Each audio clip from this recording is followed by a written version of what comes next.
I now yield 5 minutes to the gentlewoman from Ohio, Marcy Kaptur. Thank you, Mr. Chairman, very much. Chairman Bernanke, welcome to this committee. I am very concerned about those who create money in our society and how we hold them accountable. For those who counterfeit, if we can find them, most often they go to jail for a long time. But to those who create money in sophisticated ways through our financial system and then do great damage, sometimes they are more difficult to apprehend and prosecute. Today I would like to explore the relationship between the Bank of America, Merrill Lynch, and a firm called BlackRock that went public in 1999 after its founding about a decade earlier. Let me say I'm also concerned that there may be some clever foxes in the hen house over there at the Fed as our nation proceeds to dig out of this housing collapse, which still continues in regions like my own, and hold those truly responsible accountable.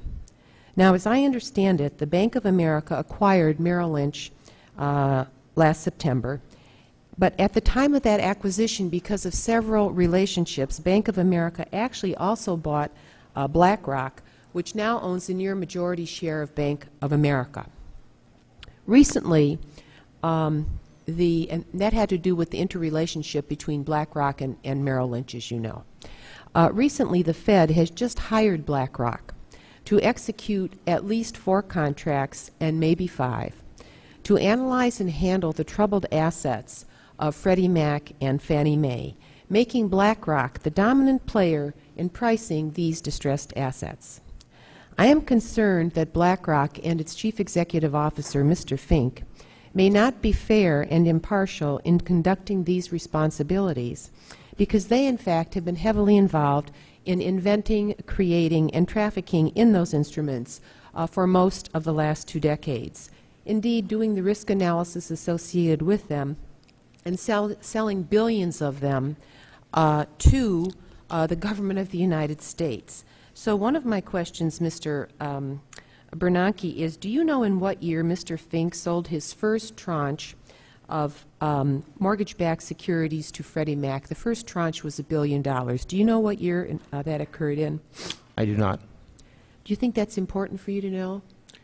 No, I don't, because the arrangements we have with BlackRock and with other asset management companies are carefully set up to prevent conflicts of interest, to set up firewalls between the portion of the company that's working for us and the portion of the company that's engaging in other market activities.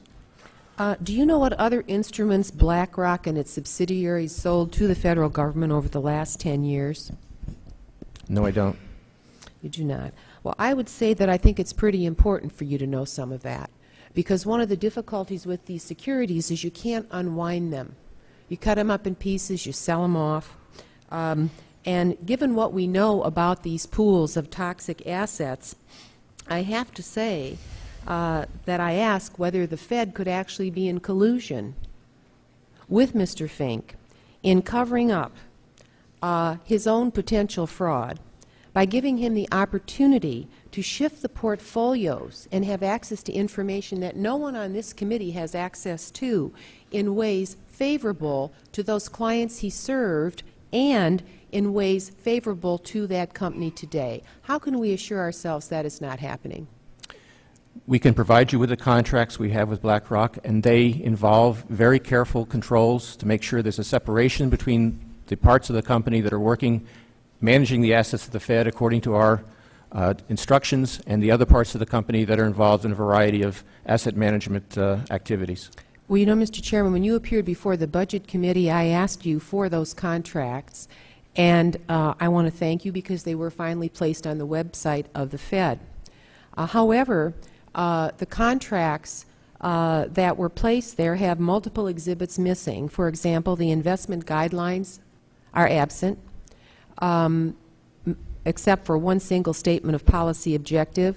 The fee schedules and the payments are omitted, along with the designated representatives of the Federal Reserve Bank of New York, as well as key personnel. Given that you are using taxpayer dollars to pay these contracts, why omit the fee schedule and payment procedures? We have a committee that works through all of these different types of information, some of which is confidential or proprietary, and releases all that it believes is appropriate, but I will go back and talk to them and make sure they're looking at all those issues. Yes, well, I'll tell you, you know, the housing crisis is at the heart of this economic crisis. And if we're going to fix what's gone wrong in this society, it seems to me that those who hold extraordinary power to create money, and certainly the New York Federal Reserve has more power in that than any regional reserve bank does, or people who live on the street that I live on where homes are being foreclosed as we sit here. Something went seriously wrong, and I hear what you said this morning, but I am deeply concerned that the Fed itself is involved in the manipulation of the markets, of the mortgage markets, particularly the toxic assets that the public of the United States now owns. And I am not convinced what you've said to me about the contracts that the Fed has signed with BlackRock will be properly administered in a way that would be fair and impartial to all holders. And I hope that you can provide information to the record to convince me that my suspicions are unwarranted. Gentlewoman's time has expired.